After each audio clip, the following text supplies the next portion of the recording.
함께 일어나셔서 하나님 말씀 받도록 하겠습니다. 오늘 주신 하나님 말씀 갈라디아서 6장 1절 말씀. 어떻게 용서하는가? 지난주는 왜 용서하는가? 오늘은 어떻게 용서하는가? 1절 말씀 다 함께 읽습니다. 시작. 형제들아, 사람이 만일 무슨 못한 일이 드러나거든 신령한 너희는 온유한 심령으로 그러한 자를 바로잡고 너 자신을 살펴보아 너도 시험을 받을까 두려워하라. 아멘. 아버지 하나님, 말씀을 듣는 자가 복이 있는 것이 아니고 말씀을 듣고 새기고 행하는 자가 복이 있다 말씀하셨사오니 아버지여, 또한 내 귀를 즐겁게 하는 말씀 되지 말게 하시고 진정 내 영혼을 깨우는, 진정 내 삶을 새롭게 변화시킬 수 있는, 진정 하나님의 약속의 말씀 속에 담겨있는 놀라운 축복과 형통을 누리는 그 자리까지 우리를 성령이여 인도하여 주시옵기를, 말씀이여 말씀하여 주시옵기를 예수님의 이름으로 기도하옵나이다. 아멘. 앉아주시면 감사하겠습니다. 지난주에 왜 용서해야 하는가?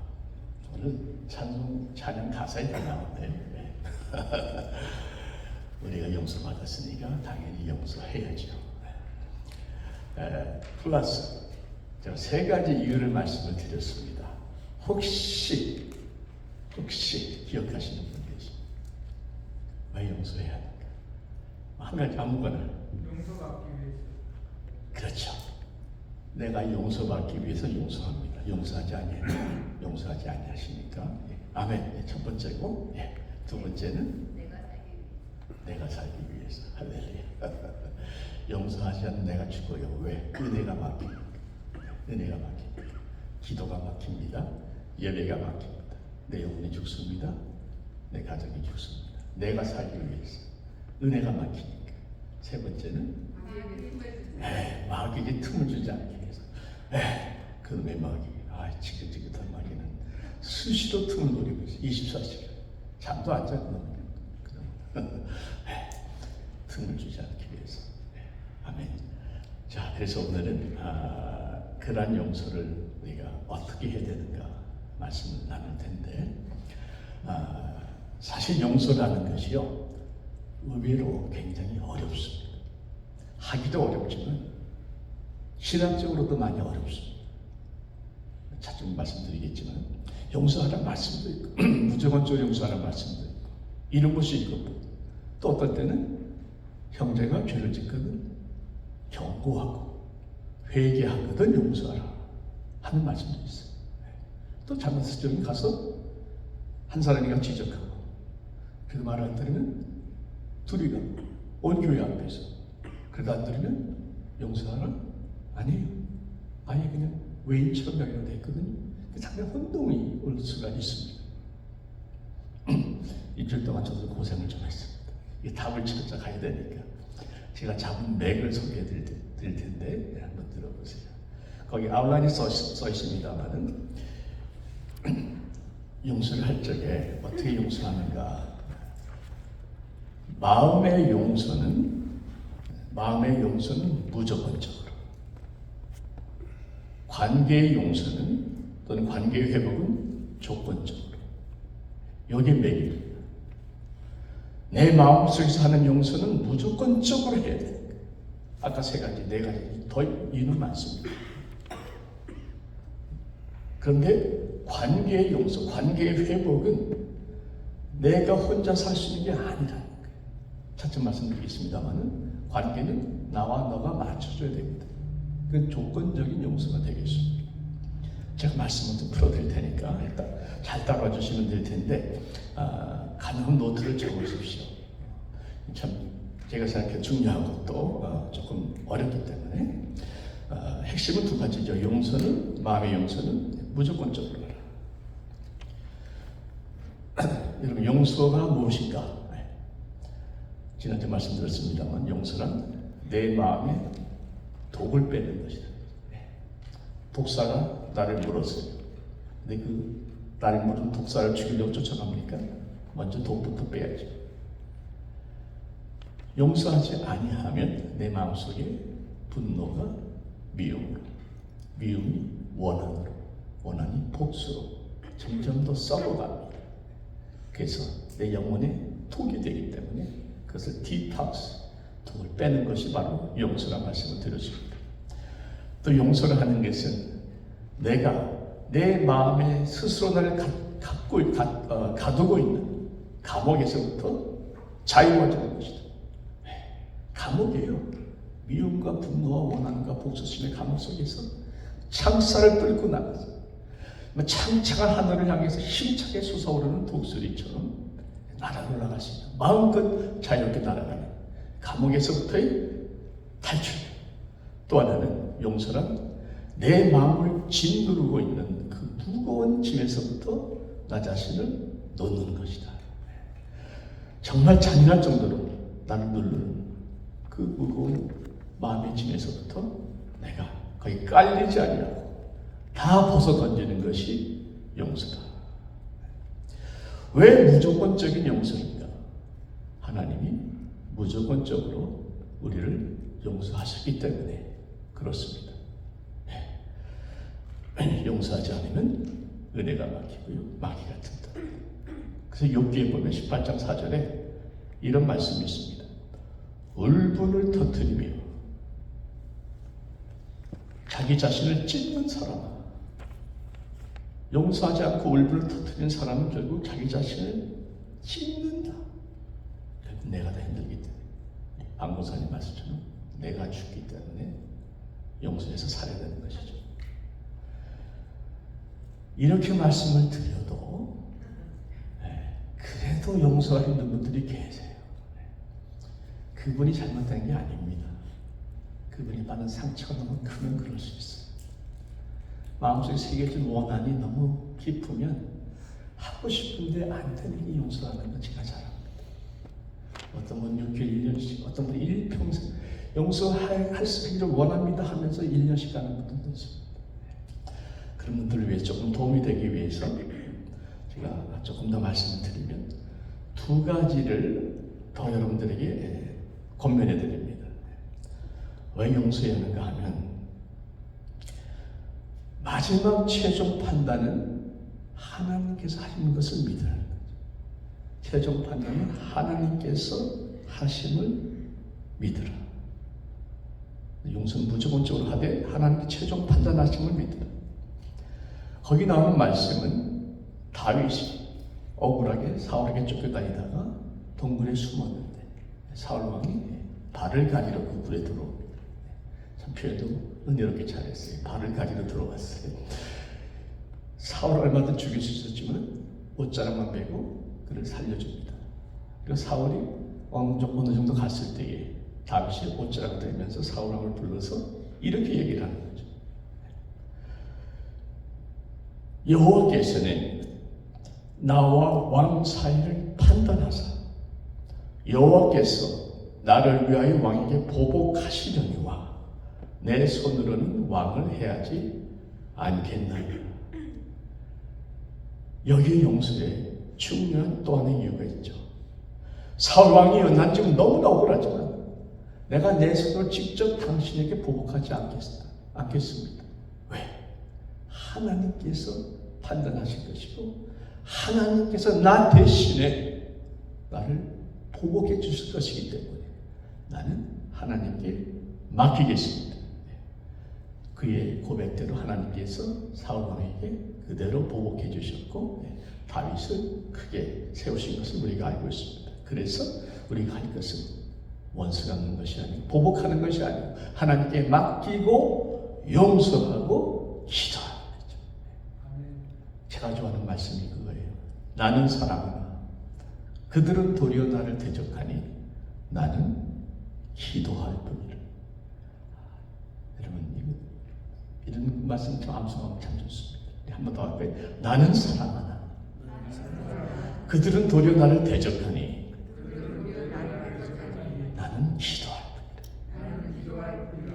하나님께 맡기는 기도입니다. 또 한 가지는 하나님께서 용서해야 되는 이유 중에 또 한 가지, 하나님께서 악을 선으로 바꿔주십니다. 그 창세기 50장 21절 말씀. 당신들은 나를 헤아려 하였어요. 누가 한 말일까요? 요셉이죠. 성경에 요셉, 다윗만큼 또 억울한 사람이 요셉입니다. 잘 아시겠습니다만. 참으로 아무 죄 없이 애굽의 노예로, 그것도 형들에 의해서 팔려갔죠. 주인에게 충성했는데 여주인을 강간했다고 강간범의 누명을 쓰고 감옥에 들어갑니다. 감옥에 대략 노예 생활부터 다쳐가지고 13년을 있었어요. 13년 있었어요. 대략 17살에 애굽에 갔거든요. 총리 대신이 30살이 됐으니까 13년을 노예 생활하는 플러스 감옥에 있었습니다. 그러다가 극적인 하나님의 역사로 하루아침에 총리 대신으로 하나님께서 세워주셨죠. 그리고 나서 형들이 요셉을 찾아옵니다. 그때의 요셉이 한 이야기가 바로 이 말씀이죠. 당신들은 나를 헤아려 하였으나 하나님은 그것을 선으로 바꿨다. 형들은 요셉에게 노예로 팔려버리는 악을 베풀었지만 하나님은 그 악을 많은 이스라엘 백성들을 구원하시는 선으로 완전히 뒤집어 놓으신 거죠. 악을 선으로 뒤집어 놓은 우리 하나님은 악을 선으로 바꾸시는 하나님인 줄 믿으시기 바랍니다.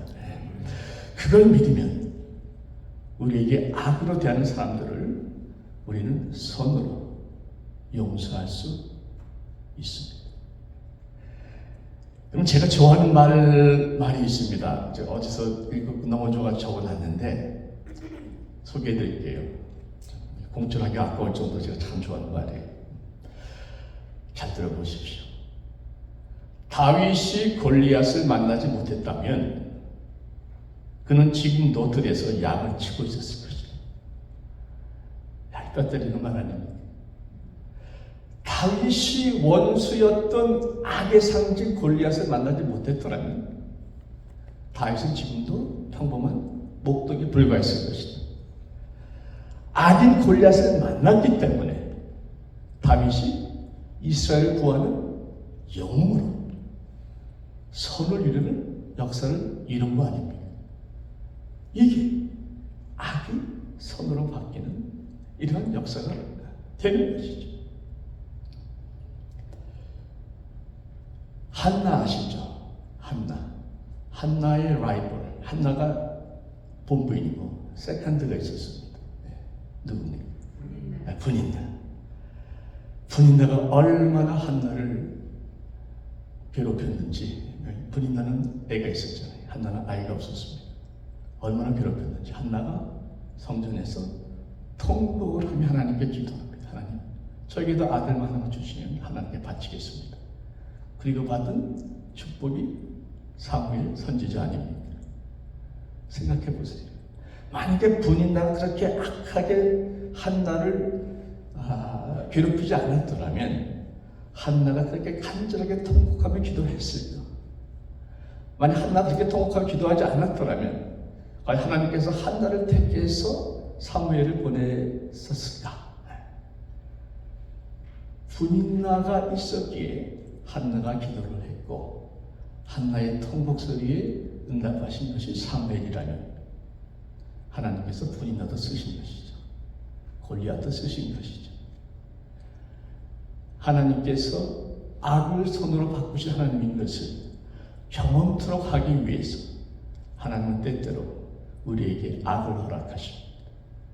그래서 나를 괴롭히는 그 상대가 때때로는 하나님이 쓰시는 도구가 될 수 있다는 것을 믿게 된다면 하나님이 악을 선으로 이름으로 말미암아 모든 것을 합력해서 선을 이루시는 하나님을 경험하게 하시는 기쁜 뜻이 있으시다면 우리는 그 악을 가져다주는 그 인간도 용서할 수 있는 줄 믿습니다.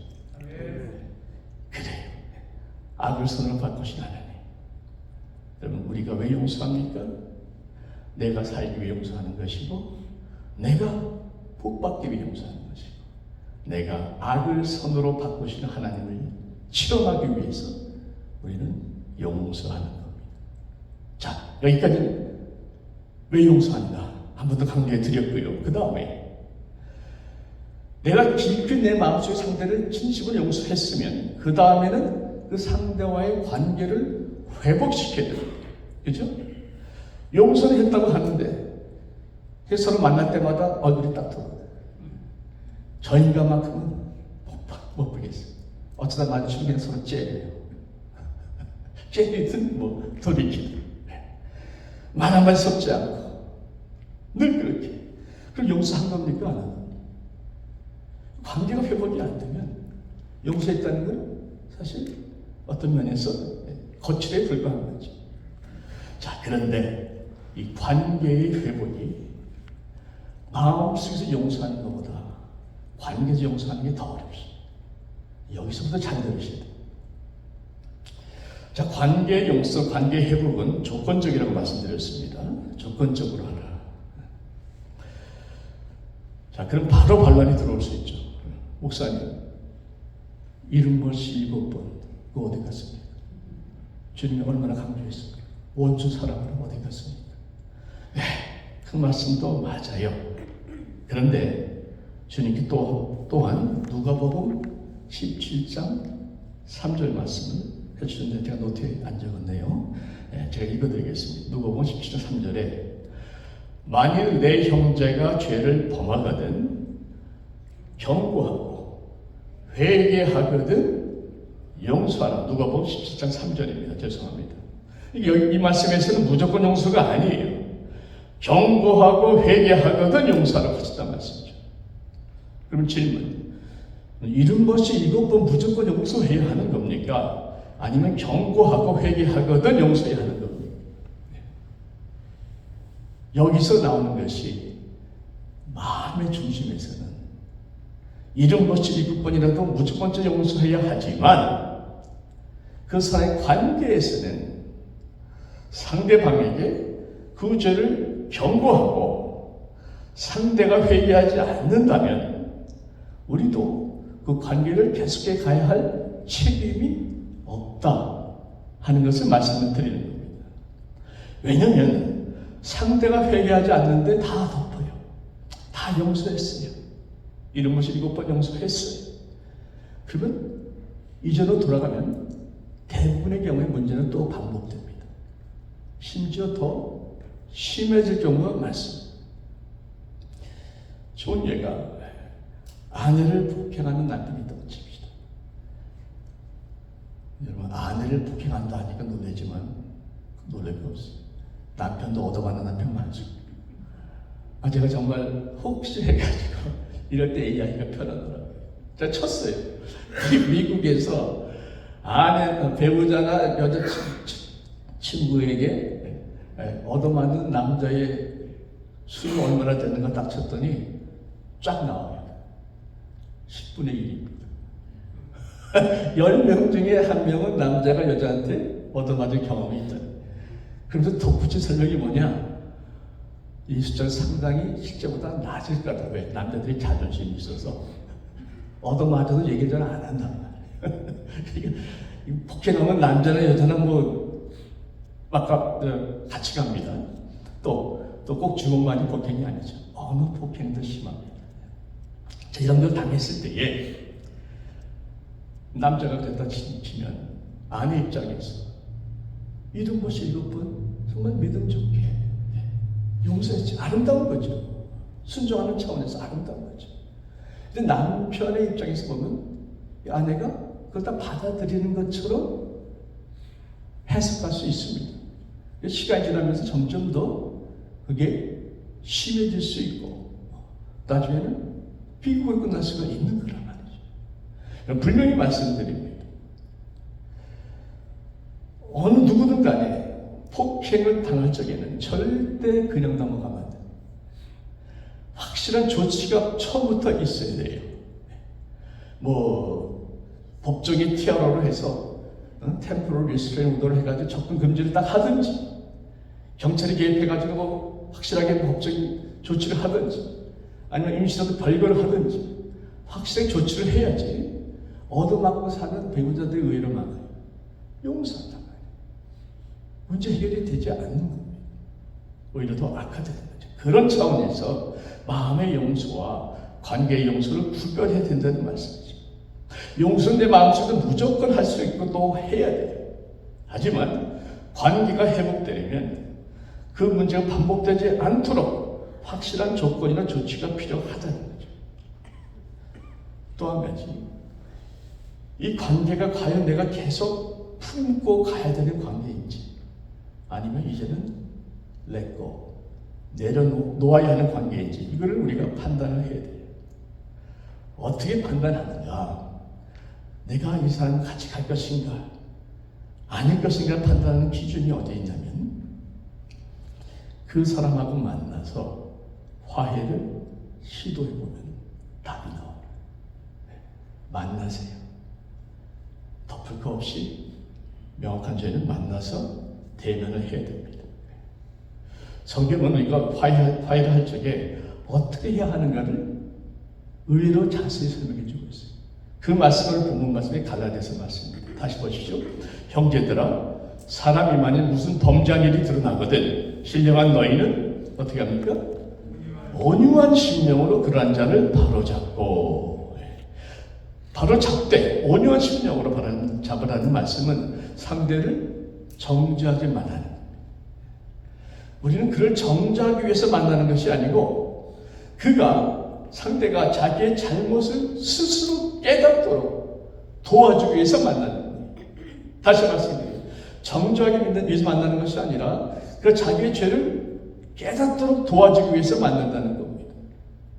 여기서 한 가지 제가 사이드로 드리고 싶은 말씀 하나 있는 것이, 여기서 말씀하는 죄는 어떤 실수나 또는 우리가 다른 차이가 있기 때문에 나타나는 그런 갈등을 말하는 게 아니에요. 여기서 말하는 죄는 성경에 정확하게 나오는 아주 심각한 관계를 깨뜨리는 그러한 죄를 말합니다. 우리는 작은 실수나 또 서로 다른 차이 어떤 것들을 쉽게 못 넘어가는 경향이 있습니다. 이 정도 나이가 들었으면 우리는 넘어갈 줄 알아야 돼요. 어느 그런 경우들이 많습니다.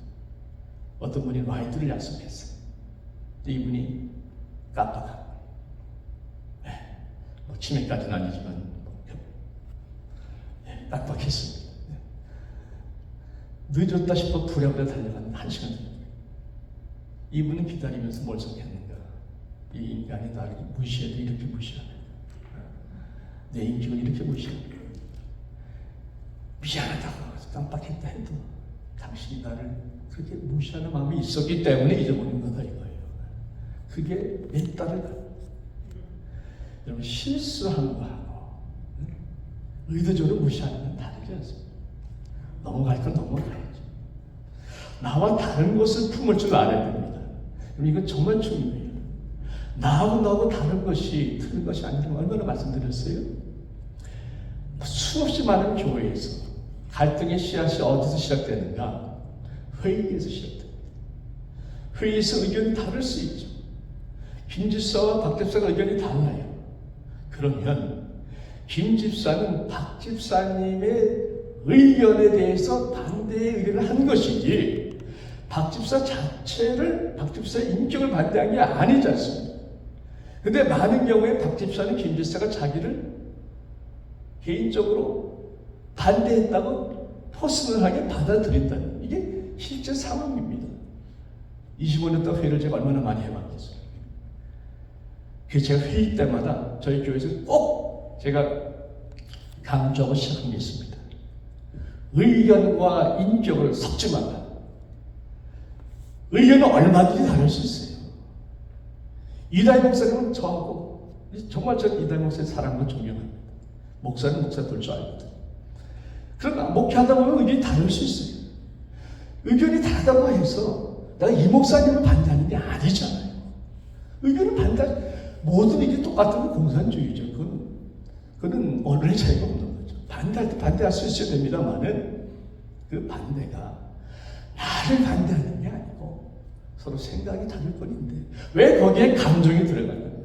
왜 서운해하고 왜 무시당했다고 생각하고 왜 당신이 나에 대해서 그렇게 할 수가 있느냐고 항의하냐 말이에요. 다른 건 틀린 게 아니다. 혹시 우리 교회에서도 뭐 회의든 뭐든지 간에 서로 의견이 다를 적에 저분과 내가 생각이 다른 거지 저분이 나를 싫어하거나 반대하거나 무시하는 것이 아니다. 이거 확실하게 합시다. 아멘입니까? 이해되시면 아멘. 그렇게 하겠습니다 결심하시면 아멘. 아멘. 아멘. 그래, 의견은 의견이고 인격은 인격이고. 근데 여기서 말씀하는 죄는 그런 실수가 아니고 다른 게 아니라 서로 간에 관계가 깨질 정도로 심각한 겁니다. 말씀에 비춰보지 반드시 회개해달라는 거죠. 그런데 참 놀라운 게요. 다른 사람은 그게 다 보여요. 저분이 저게 큰 문제가 있다. 본인은 보지 못합니다. 정말 못 보더라고요. 주님 말씀 너무나 맞아요. 형제의 눈에 티는 보는데 왜 내 눈 속에는 들보는 보지 못하냐. 진짜 못 보더래요. 그러니까 만나야 돼요. 만나서 그 형제에 있는 들보든 티든 보일 수 있도록 해줘야 돼요. 작은 예지만 어떤 책에 용서라는 책에 그런 얘기가 나오더라고요. 점심을 먹었는데 고춧가루가 낀 거예요. 본인은 모르잖아요. 저녁에 집에 들어가서 하루 일하면 여러 사람 만났죠. 집에 들어 딱 거울을 보는데 이빨 한마디 고춧가루가 끼어 있어요. 얼마나 창피합니까? 여자분인데. 동시에 서운한 마음이 들더래요. 어쩌면 한 사람도 나한테 그 얘기를 안 해줘요. 무화나 불편하게 얘기는 안 하겠지만 본인은 못 볼 수가 있다. 이걸 우리가 해야 될 책임이 있고 그것이 사랑이라는 겁니다. 상대를 위해서 사랑으로 바로잡아주는 거죠. 조건은 정죄하는 것이 아니라 온유한 심령으로 그를 바로잡아줘야 된다 하는 것이고 또 사랑 안에서 진실을 말해야 되는 겁니다. 또 보시면 6장 1절에 후반절 이렇게 나오죠. 신령한 너희는 온유한 심령으로 그런 자를 바로잡고 너 자신을 살펴보아 너도 시험을 받을까 두려워. 그러니까 화해의 대화를 할 적에는 나도 똑같이 잘못을 범할까 하는 두려움 속에서 아주 겸손하게 이야기를 풀어나가야 한다는 거죠. 상대방이 나한테 상처를 입혔으면 나도 얼마든지 똑같이 상대방에게 상처를 입힐 수 있다는 것을 늘 생각하고 두려워하는 마음으로 겸손히 이야기를 꺼내야 한다는 것입니다.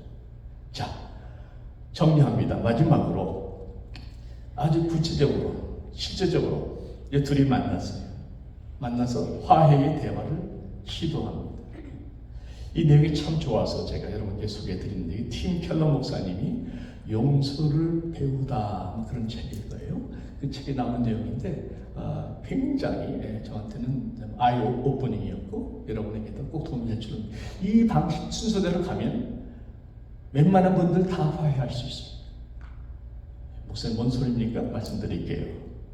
자, 첫째는 기도죠. 주여 내 혀에 지혜를 주셔서 상대방에게 나의 진심이 나의 용서했던 마음이 이미 용서는 마음속에 했지 않습니까? 용서한 마음이 사랑이 전달되게 하옵소서. 꼭 기도하셔야 됩니다. 첫째는 기도. 둘째는 대화를 할 때에 이거 중요합니다. 나 자신에게서부터 시작해요.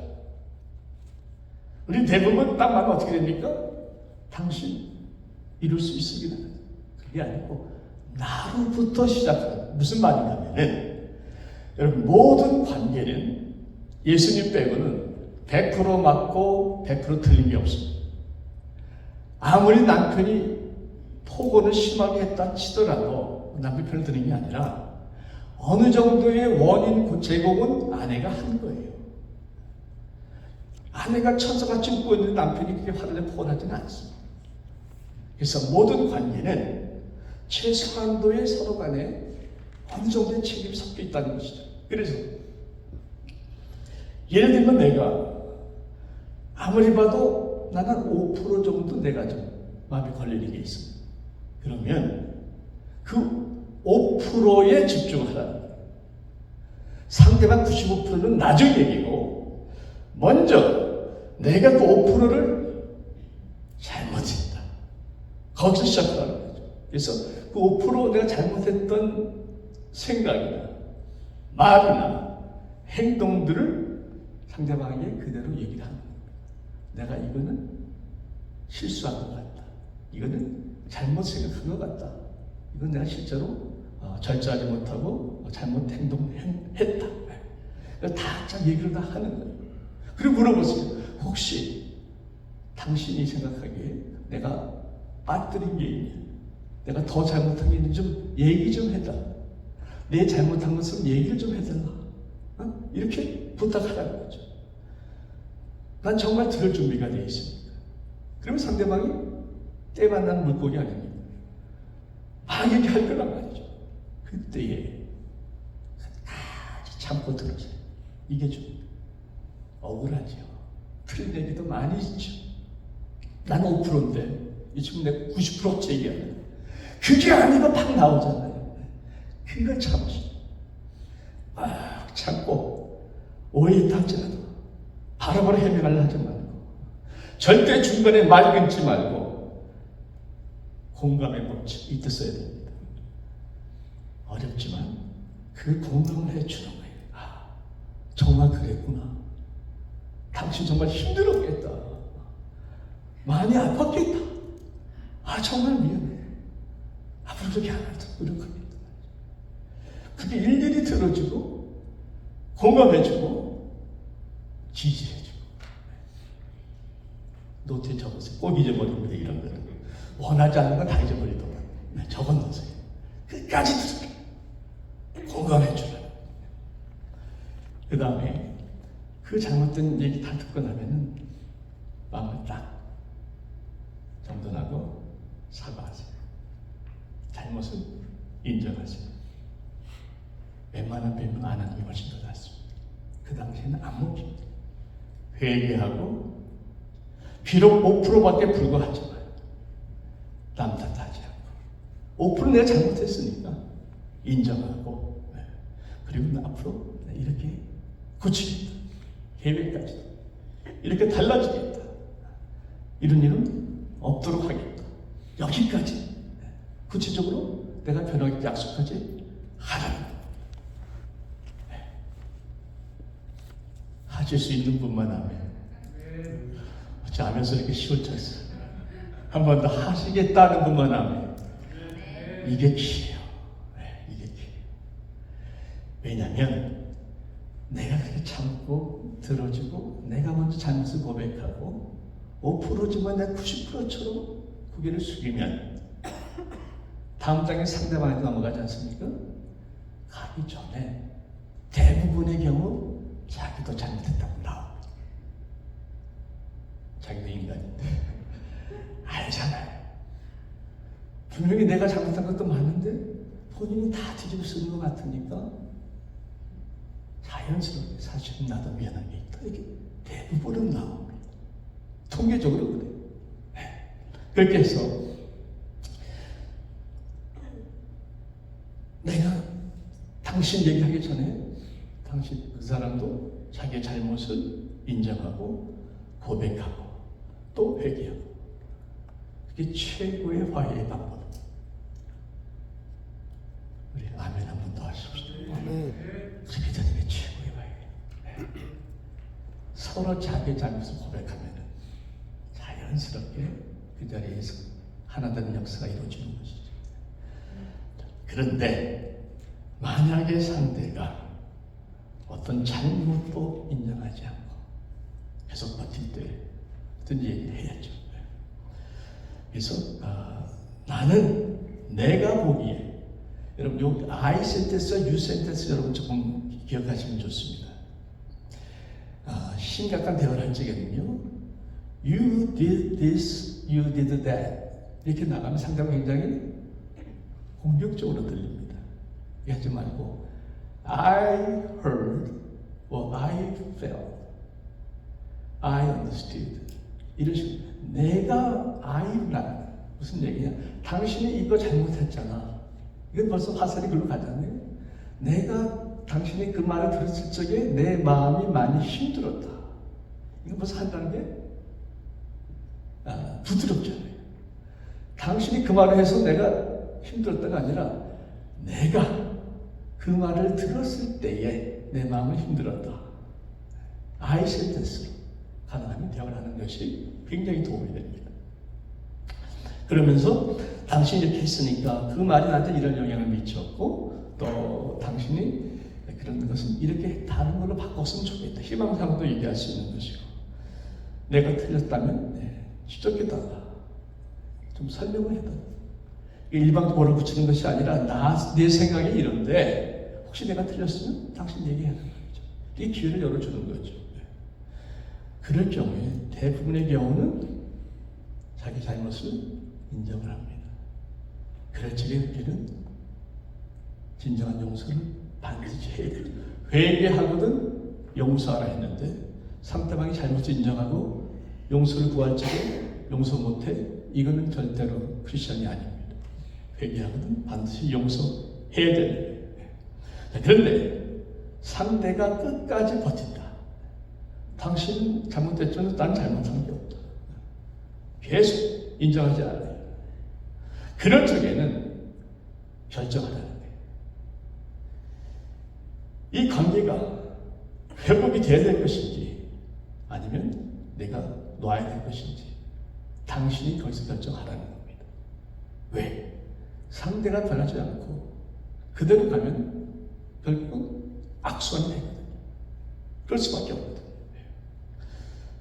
그래서 성경도요, 할 수 있거든 모든 사람과 더불어 화목하라고 했어요. 그 말은 뭔 말입니까?